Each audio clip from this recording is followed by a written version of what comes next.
Fuck around, make my 40 pop. Alright guys, one of those other videos when I essentially read some of you guys' comments to give you guys my thoughts upon what you guys are actually saying in the comment section below. Now the first one, of course, the title of this video is going to be about Kawaki. Is Kawaki actually good, or can Kawaki actually be good? I think this right here is a very good comment that could pretty much encapsulate why Kawaki could potentially even be good in the future. And the actual comment says, it's possible Kawaki in the future has sent Naruto away and plans to send both away or Boruto away with him. Everyone else is just collateral damage. Kawaki in my eyes is no different from Sasuke and Baara. They will do the dirty work, for they've walked through the darkness of the world. It will lead to peace. I think that this right here is absolutely amazing. I think one of the biggest things though that would probably be a little bit against this is the fact that Boruto is supposed to be the person to actually take that role. Boruto is supposed to be the quote-unquote Shadow Hokage. Now I understand that Boruto is still a young guy, and of course if there is no Shinobi world, Sarada probably won't be the Hokage, so he himself also can't really be the quote-unquote Shadow Hokage. But I personally believe that Kawaki is a lot more suited for this role. Kawaki is a person that been through, as he said, the darknesses of this world. He was raised by a bad father, got adopted by a literal Otsutsuki member that also was a bad father, got adopted by Naruto, which is a good father now, but understands the difficulties that Naruto has to go through as the Hokage. And not only that, being the person to actually fight against Otsutsuki members, cyborgs, and etc. One of the things that we do understand right now that we have essentially been talking about ever since Jiraiya was about was the fact that the Shinobi world isn't necessarily the most peaceful thing. And in the first episode, Kawaki and Boruto, they both came to the conclusion that the Shinobi world is actually over. When Kawaki told Boruto that the Shinobi world is over, Boruto didn't necessarily go back at him and say, nah, it's still here. Boruto essentially just said, I am still a shinobi. I personally believe that Kawaki probably wanted to end the Shinobi world just for peace, just to protect Naruto and potentially even protect the village that Naruto is actually in. And I personally believe in the future, Kawaki's probably going to have one of those ideals where you don't fully know if he's correct or if he's not correct. For example, if you guys remember back in the day when a lot of people kind of sided with the ideology of pain, people kind of thought that he was correct. Some people thought that he wasn't correct. I think that Kawaki's probably going to have a very similar ideal as that. And he may even at the end of the day potentially even be correct in the way that he wants to carry out his business. But one of the things that I definitely do want to point out is that this right here could definitely be a bit tricky. Kawaki can potentially go down the road that Sasuke found himself down a couple of years ago. If you guys do remember, when Sasuke found out that Itachi was actually good, he went on like some sort of binge and some sort of revenge hunt and try to actually get revenge on a bunch of other people, and the love that he had for Itachi somehow turned into some sort of evil rage. Now this right here could potentially turn into the same thing for Kawaki. It could be a certain situation down the line where Kawaki is putting Naruto's own fate, Naruto's own destiny, and Naruto's own safety and well-being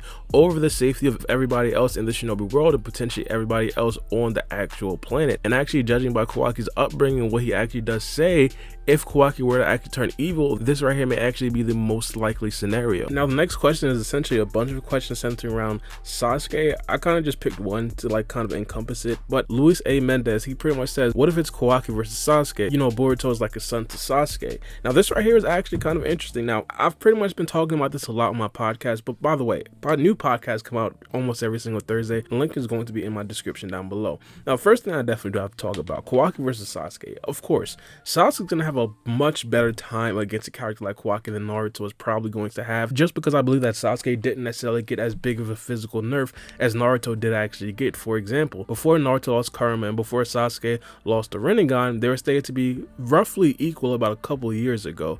Now Sasuke lost his Rinnegan. That right there is definitely a big nerf in itself, but he didn't necessarily get that big of a physical nerf. The Rinnegan doesn't necessarily give you as big of a physical buff as like hypothetically Sage's Six Paths mode would give Naruto or Karma would give Naruto. Those are two separate things that kind of hindered the actual physical capabilities of Naruto. So just off of the speed and strength level, I think that Sasuke would be a much better match for a character like Kawaki. Now, lore-wise, Sasuke probably wouldn't necessarily care for Kawaki actually killing Boruto.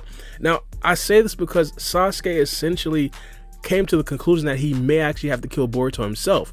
If you guys do recall, back in the actual battle with Ishiki Otsutsuki, or after the battle with Ishiki Otsutsuki and Borushiki took over and actually attacked Sasuke, Sasuke essentially was trying to kill Boruto right then and there. So I think inevitably, when Sasuke realizes that Boruto did actually die and Kawaki was the person who did it, and Kawaki did it because Momoshiki took over, I think that Sasuke's going to be understanding. And to be honest, I think that Sasuke's going to be a lot more understanding than a character like Naruto, who actually does have a lot more emotional impact wrapped wrapped up in this. Boruto is literally Naruto's firstborn, first child, and of course the heir to essentially the Uzumaki household, or lineage I should say. Now the most that I could possibly see Sasuke actually doing in regards to actually confronting Kawaki is to probably make sure that Kawaki had absolutely no other choice. Now from the actual scene that we did see in the manga, it seemed that Kawaki was justified in what he was doing. I think that Sasuke's gonna understand, especially since that Shikamaru was right there listening to the whole thing. I said this a couple of times, but when Boruto said, Naruto, give him Wadi and Ma my regard, tell them I love them, that right there essentially meant that Boruto himself, not Momoshiki, but Boruto himself felt okay with the decision that Kawaki was going to be making,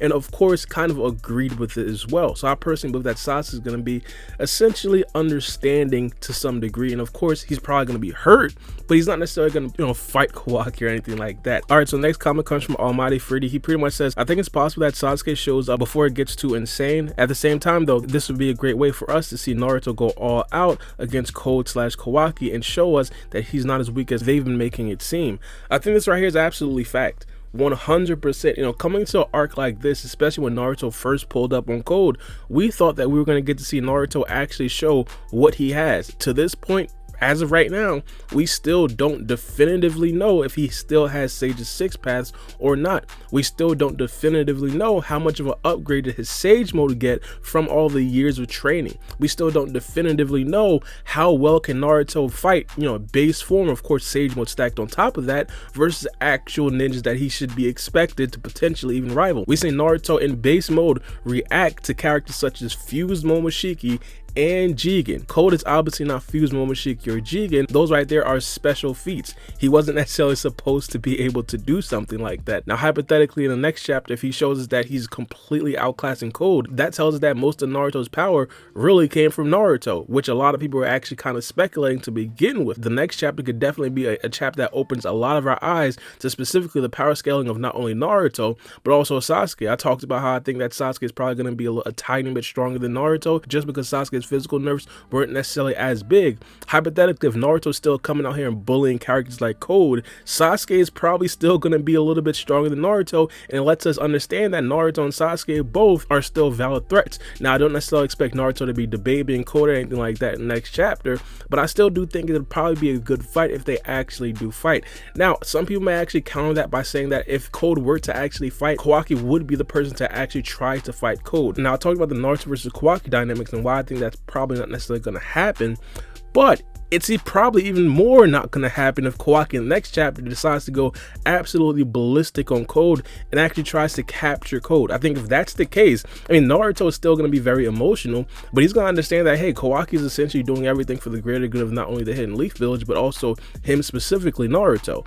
And I think that right there may actually open Naruto's eyes a tad bit, especially if Kawaki does save Shikamaru, because Shikamaru is now going to be incentivized to actually make sure that Naruto doesn't necessarily lay a finger on Kawaki. But that scenario right there is only in the pretense that we don't necessarily get to see Naruto fight, and I'm pretty sure no one would really like to see that happening. Although plot wise, I think it'd be a little bit more consistent to have Kawaki be the person to actually fight against Code. A lot of people still do want to see specifically what Naruto can actually do. But let me know what you guys think about these comments in the comment section below, and shout out to the guys for actually leaving the comments down below. And of course, I try to do these once a week. Hopefully we're gonna keep up with that actual schedule. But it's been your boy Baara B, and we out.